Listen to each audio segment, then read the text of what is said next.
Renderforce.com.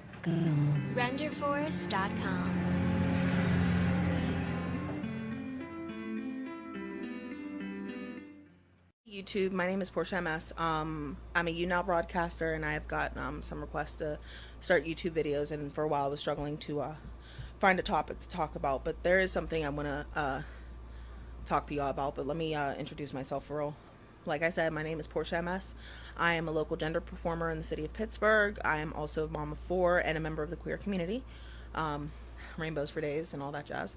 But I wanted to talk to you guys about something from a parental standpoint. It was something that I thought could only happen if your kid's fever got too high. It's called a fever seizure or febrile seizure. I'm sorry if I didn't pronounce that right. But a few days ago, my youngest, who just turned a year old last month, he actually suffered a seizure.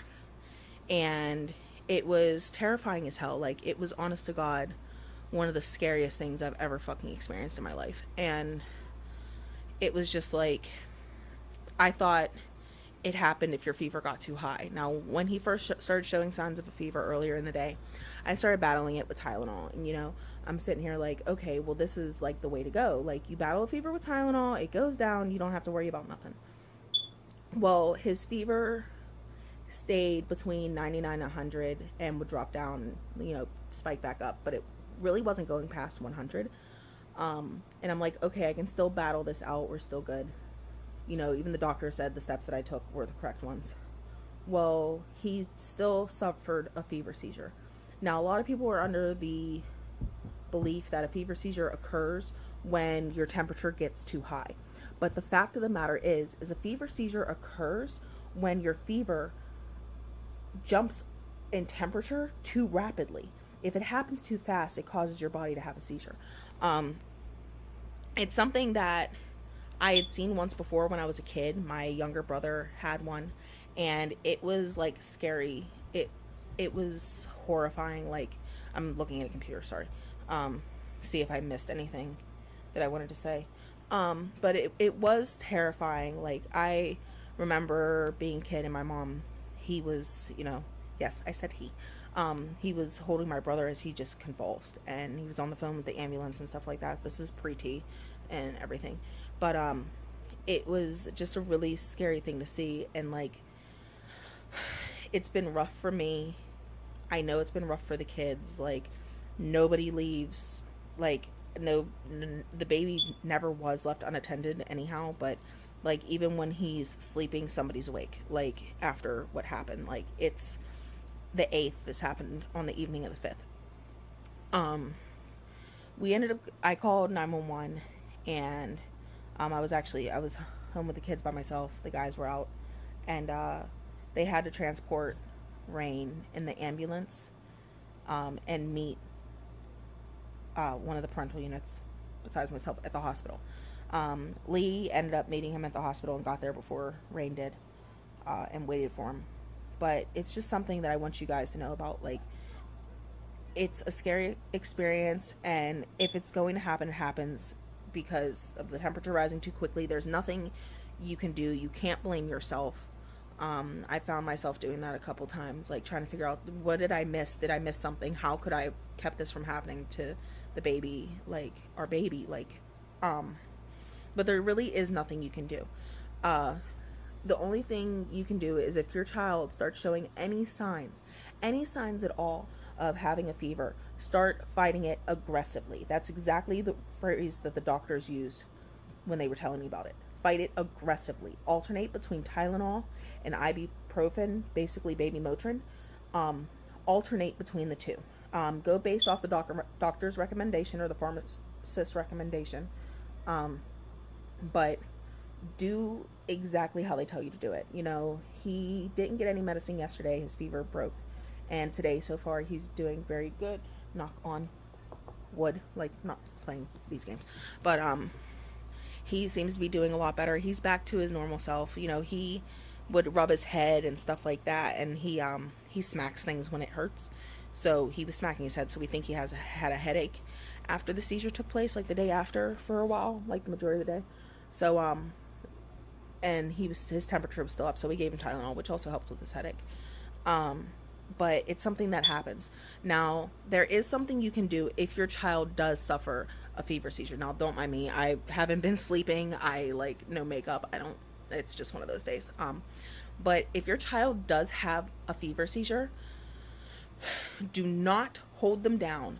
Do not put anything in their mouths. Hold them upright or hold them leaned forward, so that way if they start drooling or anything, they don't like choke on their own spit and stuff like that. Um, with Rain, I had to hold him straight up while I was on the phone with the ambulance. Um, well, not the ambulance, but dispatch. But you hold them straight up and down, or you lean them forward a little bit, so any saliva that's built up in the mouth can fall out. Do not restrain them. Do not ever restrain somebody if they're having a seizure. Make sure they're laying down and they're in a position where they can't hit their head. If you need to, you kneel on the floor or you sit on the floor and have their head resting on your lap. Never ever try to put a spoon in their mouth or anything. That shit is outdated. It's not true. They can cause harm to themselves or you can get hurt in the process. Also, call an ambulance immediately. Seizures can only last but for so long until they can cause brain damage. I have to read into it a little bit more. But on a positive note, when it comes to a fever seizure, it doesn't mean that it will happen again. The likelihood of it happening again is relatively slim. Usually if a kid has it, that's it.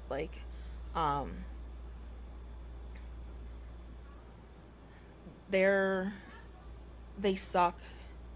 They're terrifying. They can last a while. His was it wasn't even 5 minutes. It wasn't even 4 minutes. It was literally, it may have been 15. No. It wasn't even that long. It really wasn't. The seizure stopped before the ambulance got here. It was less than a minute, but it was still really scary. Let me see. Is there anything else that I wanted to?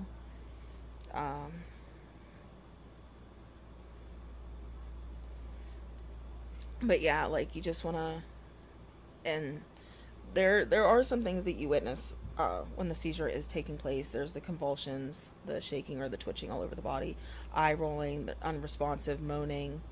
It is a possibility to lose bladder or bowel control, and their mouths can bleed if they bite their tongue. There's different types of seizures. I would say look into that, but I'm just talking about fever seizures as of right now.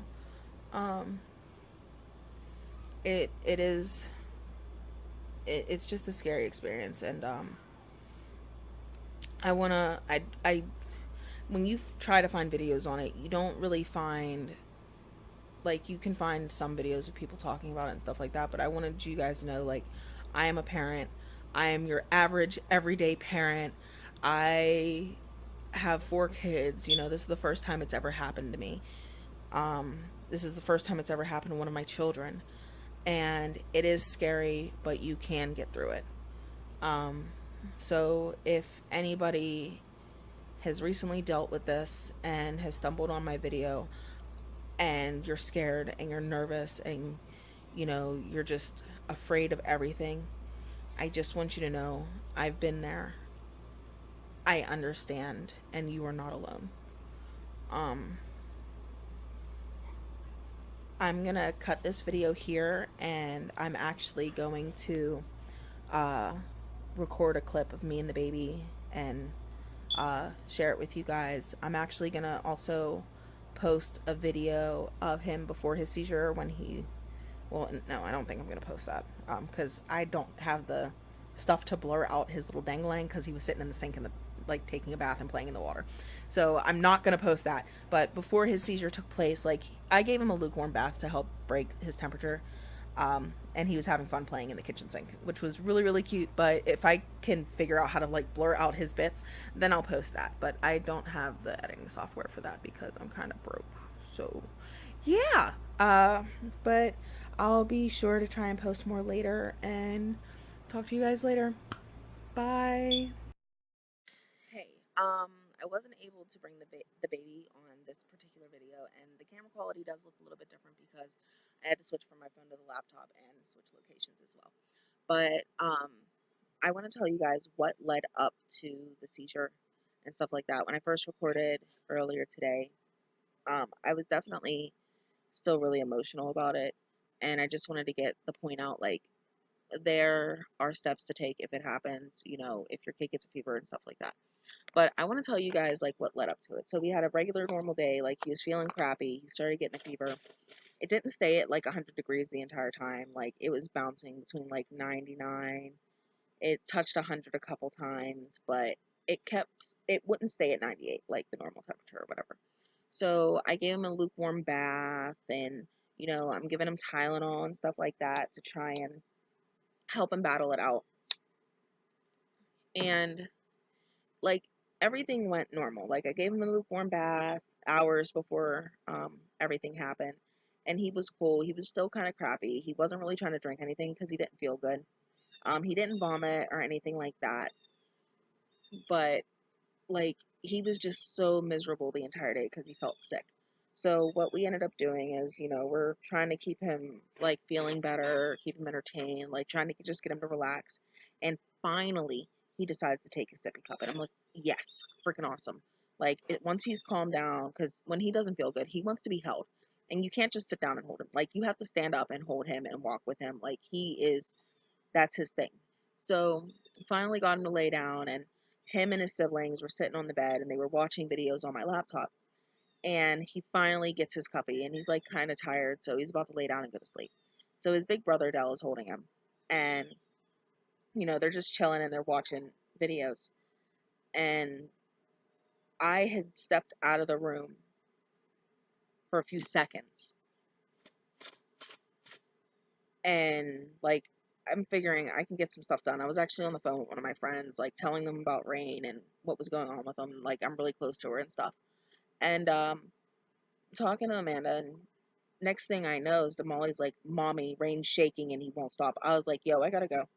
I hang up the phone, or no, I didn't hang up the phone yet. I was like, "What?" And I just ran into the room, and the baby's laying on the bed, and he's shaking. He's having a seizure.